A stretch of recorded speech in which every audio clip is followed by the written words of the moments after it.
It's the place where smart people get their news, the Thom Hartmann radio program and TV program. And welcome back. Rob Wenker is with us. He's with the Bureau of Land Management, BLM. He's the Nevada State Director, BLM.gov, the website. And Ron, thanks for coming on the program. Well, thank you very much, Tom, for inviting me.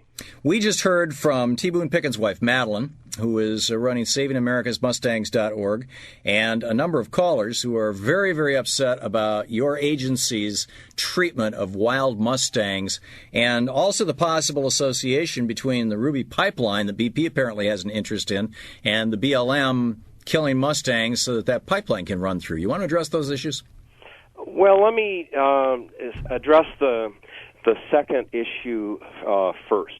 The Ruby Pipeline was actually a lead project by the Federal Energy Regulatory Commission, and it's a 42-inch gas pipeline that runs from Powell, Wyoming, which is in that southwest corner of Wyoming, goes across northern Utah, northern Nevada, and ends at the terminus in Malin, Oregon. Right. The BP is not an owner of the pipeline. Ruby is a subsidiary of El Paso Corporation. I see. But by the Federal Energy Regulatory Commission does publish all what they refer to as shippers, the gas producers, that would put gas in the pipeline, and BP is one of the 14 different producers that would put gas in the pipeline. Okay. So are horses being killed so this pipeline can go through? Well, absolutely not is the simple answer. We have done multiple horse gathers.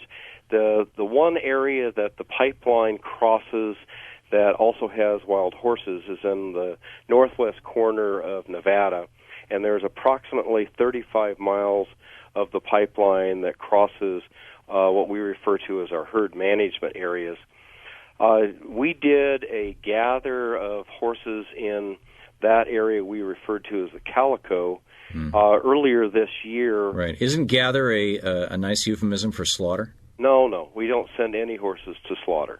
The horses that we pulled off of the range were to bring the animals within balance of the carrying capacity. So how do you maintain that carrying capacity? Are you introducing birth control to the horses? I'm assuming that could be done through their feed, or are you shooting them, or are you adopting them out, or are you sending them off to be made into dog food, or what?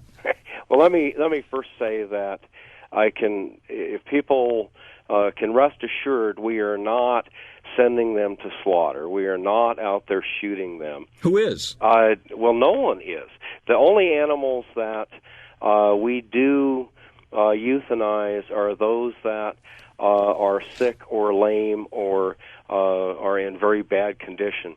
What we do with the excess animals that we gather is we put them into our adoption program, and that is the principal method for getting the horses into good care.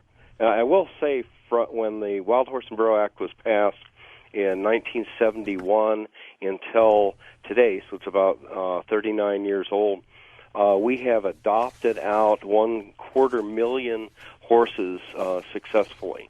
But you've got a federal judge here who is, saying that this roundup should not have happened. You've got a chief investigative reporter, George Knapp, over at KLAS TV 8 in Las Vegas, saying this is last winter's roundup, saying that this was the bloodiest Mustang operation in history. Isn't there a better way to do this? Well, there is no natural predator for the horses. When you look at wildlife such as deer, there are mountain lion that will take some of the deer, and obviously each state has hunting licenses for controlling wildlife. For humans to be predators. Yeah. When we look at the livestock side, if we have drought, we will ask the ranchers to pull their animals off the range. And there truly is no predator out there that outside of a few mountain lion that will take a couple horses. So there's no natural control outside of Mother Nature. Why not just leave them be? Because they reproduce at approximately 20% per year, and in 4 years, you'll double the population. And so you're suggesting that we would have in the West, we would have the problem with horses that Australia has with rabbits. Well, that's right. The land can only hold just so many animals. There's just so much forage there. There's just so much water, and our job is to keep the balance for a healthy rangeland and to maintain healthy horses. Is this, what is this? How does agriculture, how does particularly cows, cattle ranching, how does that interface with this? Is it true that the BLM's primary mission is to protect ranch land for ranchers? Well, no, that's not correct. It is our mission to maintain healthy rangelands for all the animals, wild horses, wildlife, as well as livestock. Why should ranchers be able to use our common property that we all collectively own to make their own profit on selling cows, on selling beef? Well, I think that goes back to we manage the public land under a myriad of different laws, and the Taylor Grazing Act in the early 30s set up a law that allows livestock grazing to be one of the legitimate multiple uses on the public land. So we're basically subsidizing these cattle ranchers. Well, I wouldn't use the word subsidizing, because we do look at making sure that the livestock as well as the other animals are in balance with the capacity. Very interesting. Ron Wenker, BLM.gov, the Bureau of Land Management and the Nevada Director. Thanks so much for coming on the program today.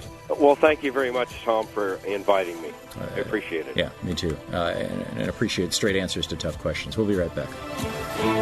You're listening to the Thom Hartmann Program.